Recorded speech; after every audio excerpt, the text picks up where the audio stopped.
좋습니다. 다음은 황희 위원님 질의해 주시기 바랍니다. 네, 후보자님 그 장관 후보자 되신 거 축하드립니다. 네, 보니까 감사합니다. 우리 안규백 후보자 요구 자료를 많이 내셨어요. 총 258건 중에 224건 답변율이 86.8%예요. 서면 질의는 거의 뭐 99.7%. 윤석열 정부 때 국무위원들 저희가 그 청문회를 해봤지만 이거 뭐 어마어마하게 그때는 진짜 아예 안 냈거든요. 도저히 청문위원들이 청문회를 하지 못할 정도로 답변 제출을 안 했는데 아마 우리 국민의힘 의원님들 그때 일 다 잊어버리신 것 같아요. 그 다음에 우리 군 시스템이 지금 2025년입니다. 이 현역 출신이라든가 장군 출신이 국방부 장관이 아니면 하시는 거예요? 이게 우리 국방 시스템 무너지는 체계입니까? 지금 6.25 때도 아니고 20대 때 현역 3년 경험하고 지금 후보자처럼 국회의원이 돼가지고 14년 국방위 경험을 뭐 깡그리째 무시하는 건가요? 예? 그럼 국회의원 스스로가 상임위 경험에 대해서 전혀 인정 안 한다는 그런 얘기인가요? 어떤 건지 모르겠습니다. 더군다나 이 계엄이 있었어요. 계엄. 대통령이 탄핵됐고 5년 임기 동안 3년만 마치고 지금 감옥에 들어가 있습니다. 이런 상태에서 우리 군의 명예는 엄청나게 실추돼 있고 더군다나 우리 군의 복지는 지금 말할 수 없는 상황입니다. 이런 상황에서 민간인 출신, 그것도 군대를 안 갔다 온 것도 아니고 민간인 출신 이 전문가가 국방부 장관이 된다는 것에 대한 국민적 기대가 높은 겁니다. 미국이라든가 캐나다, 독일 이런 데 보면은 민간인 출신 국방부 장관이 많아요. 그 나라는 뭐 그걸 몰랐겠습니까?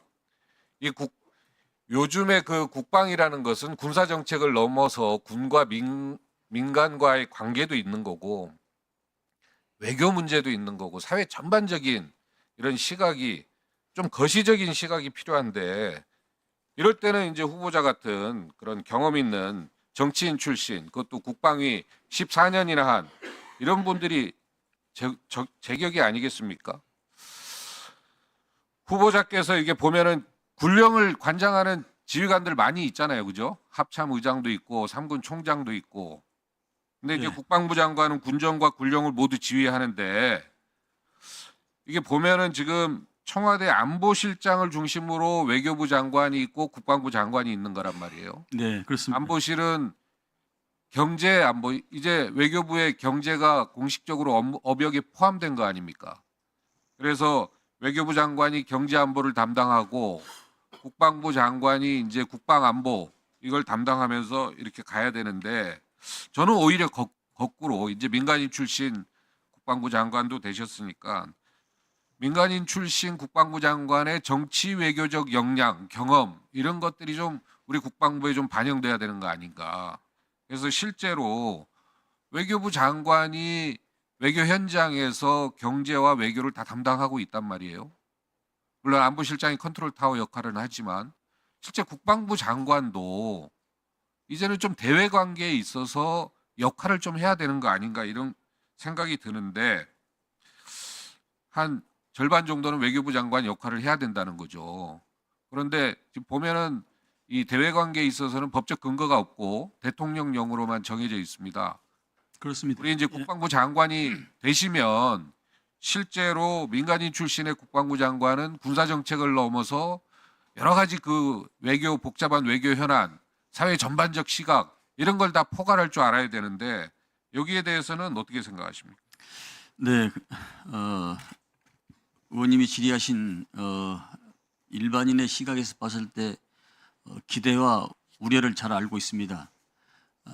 국방부 장관은 군정과 군령을 관장하는 사람이면 맞습니다. 합동 참모의장, 육군 참모총장, 공군 참모총장, 해군 참모총장, 각 사령관이라고 하지 아니하고 참모가 들어가는 것은 장관을 보좌해서 군정과 군령을 장관이 판단 결심을 하라는 그런 저는 뜻으로 이해를 하고 있습니다.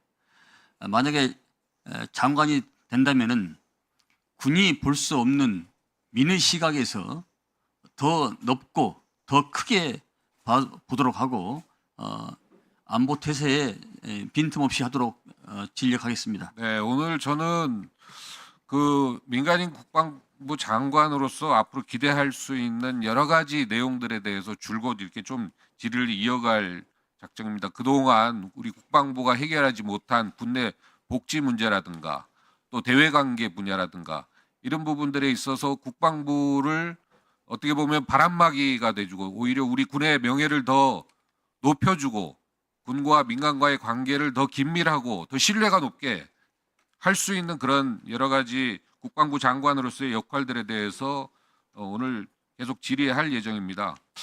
보면은 지금 세계 정세가 보면은 참 심상치 않습니다. 트럼프 대통령 그 관세 정책으로 자유무역 체계는 이미 글로벌 규칙이 좀 깨진 상태고요.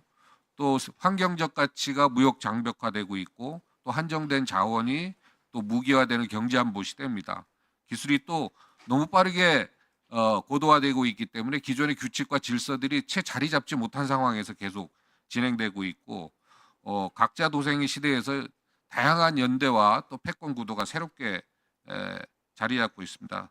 또 이번에 보면 유럽 같은 경우에는 미국의 의존에서 좀 벗어나서 스스로 방위력을 증강해야 되는 또 당위성에 직면하고 있는데 유럽 스스로 방위력을 갖추려면 한 10년 이상 걸린다는 이야기도 있습니다. 방위비 분담 얘기도 계속 나오고 굳건한 한미동맹을 기반으로 우리 자주국방과 전시작전 통제권 전환에 대한 후보자 의견은 어떻습니까? 이게 끝나면 그 다음 질의로 계속 다음에 이어가겠습니다.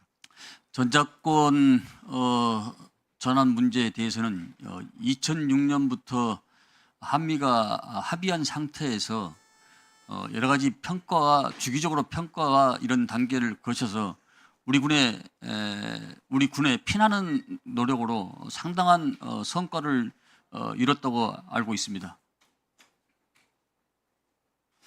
네, 황 의원님 수고하셨습니다. 다음은 추미애 의원님 질의해 주시기 바랍니다. 의사진행 발언 하시겠습니까? 예, 그러면 윤상현 의원님 의사진행 발언